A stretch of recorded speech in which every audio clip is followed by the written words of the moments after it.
Rdeči kripto september. Kakšen bo? Bo hud? Ali pa bo morda spet zelen, kot smo ga imeli na primer lani? No, prav to bomo odkrivali v tokratnem videu.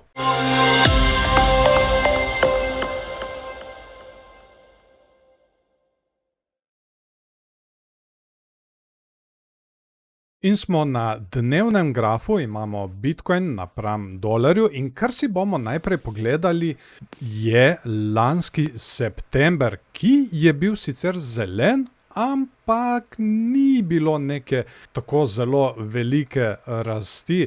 Recimo tukaj imamo označeno od 1. septembra pa vse do konca in če bi na primer vložili na začetku septembra, bi pridobili tam nekje 13,60% na svojo naložbo. In potem na začetku oktobra smo imeli manjši popravek in na to je sledila tale eksplozivna rast, sicer ne še ravno oktobra, ampak potem novembra in pa seveda naprej še decembra. Tako da ja, prejšnji september je bil zelen, čeprav za september ponavadi velja, da je rdeč.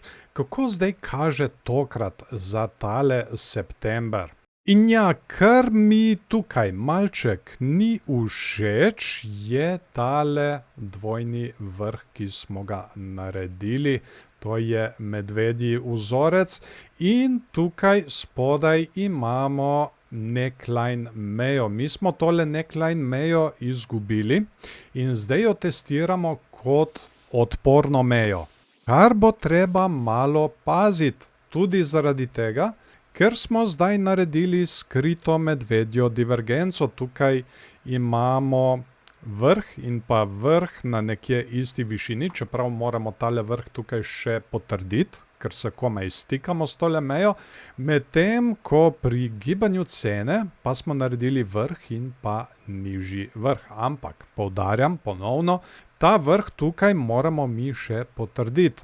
Zdaj, kam bi mi lahko še padli, če bi mi tale padec nadaljevali? Imamo tole široko območje konsolidacije, tukaj prej, ker smo se kar precej časa zadrževali in to je območje od 102.000 pa do tam nekje 109-110.000. Mi smo se tega zdaj že dotaknili in zdaj bo treba tukaj videti, če bomo mi slučajno dobili zavrnitev od tele neckline meje, potem ja, lahko pademo še kar globlje dol v tole območje, tudi do 102.000. Kar bi pa jaz zdaj od bikov pričakoval, je, da mi tole mejo na 112.000 osvojimo nazaj, morda pridemo do tegale območja tukaj na 118.000, od katerega smo lahko zavrnjeni, to testiramo kot podporo in potem seveda šibamo naprej gor. Bom označil še tole možno odporno mejo na 118.000, ki sem jo omenil prej. Zdaj seveda je tudi možnost za tale bikovski scenarij, sicer tukaj smo naredili dno in pa nižje dno v gibanju cene, medtem ko tukaj pri RSI pa smo naredili dno in pa dno na nekje isti višini, torej skrita bikovska divergenca, kar bi morda lahko nakazovalo na nadaljevanje rasti. Ampak gibanje cene je ta prvo in kot vidimo tukaj, imamo kar konkreten padec. Tako da ključno besedo bo zdaj imela tukaj tale meja na 112.000. Če slučajno mi dobimo zavrnitev ali pa če jo prebijemo. Ampak tudi če dobimo zavrnitev, bo treba tole situacijo še naprej spremljati. Zakaj? Zato, ker bi se nam lahko oblikoval bikovski vzorec padajočega klina.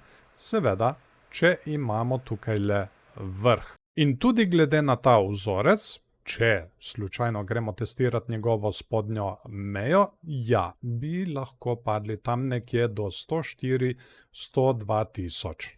Poglejmo si še tedenski časovni interval. Tukaj je situacija malček bolj zaskrbljujoča. Bom tole vse pobrisal, da nam ne bo smetilo grafa. In kaj lahko opazimo mi tukaj? Mi imamo vrh, višji vrh in pa še višji vrh v gibanju cene. Tako, jih imamo označene. Medtem ko RSI tukaj vztrajno dela vrh, nižji vrh in zdaj smo naredili še en nižji vrh, torej medvedja divergenca. Ampak dokler bomo mi delali skrite bikovske divergence, so še vedno možne rasti. Tukaj le, na primer, smo imeli imeli smo dno in pa višje dno, medtem ko RSI je pa tukaj naredil dno in pa dno na isti višini. Torej skrita bikovska divergenca in seveda učinek je bil nadaljevanje rasti. Morda bo treba malo še počakati. Možnost je, da se nam je naredila spet ena skrita bikovska divergenca, če upoštevamo morda tole dno. Tukaj smo na primer naredili dno in pa višje dno, medtem ko tukaj dno in pa malček nižje dno. Bomo videli, če bo to dovolj za nadaljevanje rasti, če ne, imamo spet tukaj ponovno tole dno, ki smo ga prej naredili na tam nekje 44. Torej, če slučajno mi padamo tukaj še naprej dol, bo treba spremljati tole dno na 44, če se bo tale skrita bikovska divergenca nadaljevala. Vsekakor pa prihaja zanimivo obdobje za kripto.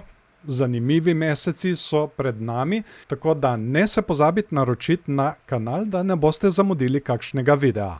Pa poglejmo si še sponzorja tega videa, to je Best Wallet preko Crypto News.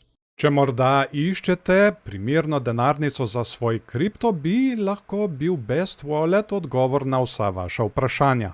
Je namreč varna, preprosta in zmogljiva denarnica. Poglejmo si, kaj vse predstavlja.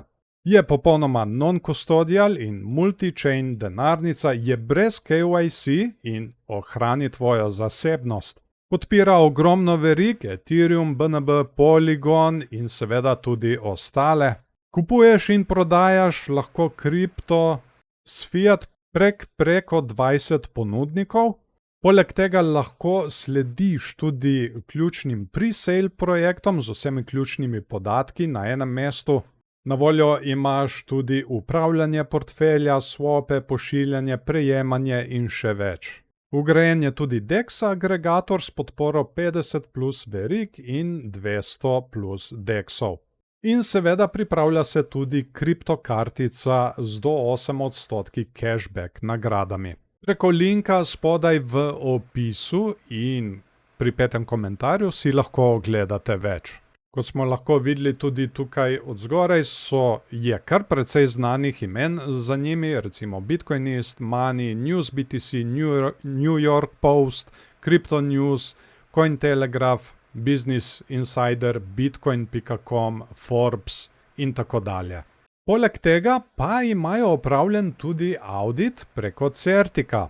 In to denarnico lahko preprosto naložite preko Google Play ali App Store in začnete takoj uporabljati. Tako da pojdite si pogledat, morda bo prav to denarnica, ki bo za vas. Najprej bi se rad zahvalil vsem patronom, ki s svojimi prispevki pomagajo pri vzdrževanju tega kanala. Če želiš morda tudi ti postati eden izmed njih, so povezave spodaj v opisu in pri 5. komentarju. Seveda v zameno za podporo dobiš dostop do dodatnih vsebin, kot je na primer tudi predogled videov, preden jih objavim na YouTubu. S paketom više pa dobiš dostop tudi do mojega Discord strežnika. Tam objavljam tudi tehnične analize kriptovalut na manjših časovnih intervalih. In poleg tega patroni dobijo tudi dodaten popust na moji spletni trgovini. Vse, kar so do časa nakupa prispevali, lahko uporabijo kot dobroimetje in tako lahko nekateri patroni celo nakupujejo zastonj. In ko smo že pri spletni trgovini, ne pozabite obiskati, tam se je zvrstilo zdaj že kar nekaj naprednejših indikatorjev, imamo naprednejši RSI, naprednejši MFI, RSI, ki se prikazuje direktno na svečkah, MFI, ki se prikazuje direktno na svečkah in tukaj je tudi ARI oziroma Asset Rotation Index. No, ta indikator prikazuje, kam na kriptotrgu se preliva denar, ali se preliva v Bitcoin, ali altcoine, ali stablecoine. Hvala vam, da ste si video ogledali do konca, dajte mu všeček, če vam je bil všeč, ali pa ne všeček, če vam ni bil. Seveda tudi komentirajte spodaj, zanima me vaše mnenje in začnimo debato. Tukaj na tem kanalu redno spremljamo tok kriptovalut, tako da se vsekakor splača naročiti. Seveda, da ne zamudite kakšnega prihodnjega videa. In tako, zdaj pa vas še lepo pozdravljam, želim vam lep dan še naprej in se vidimo v naslednjem videu.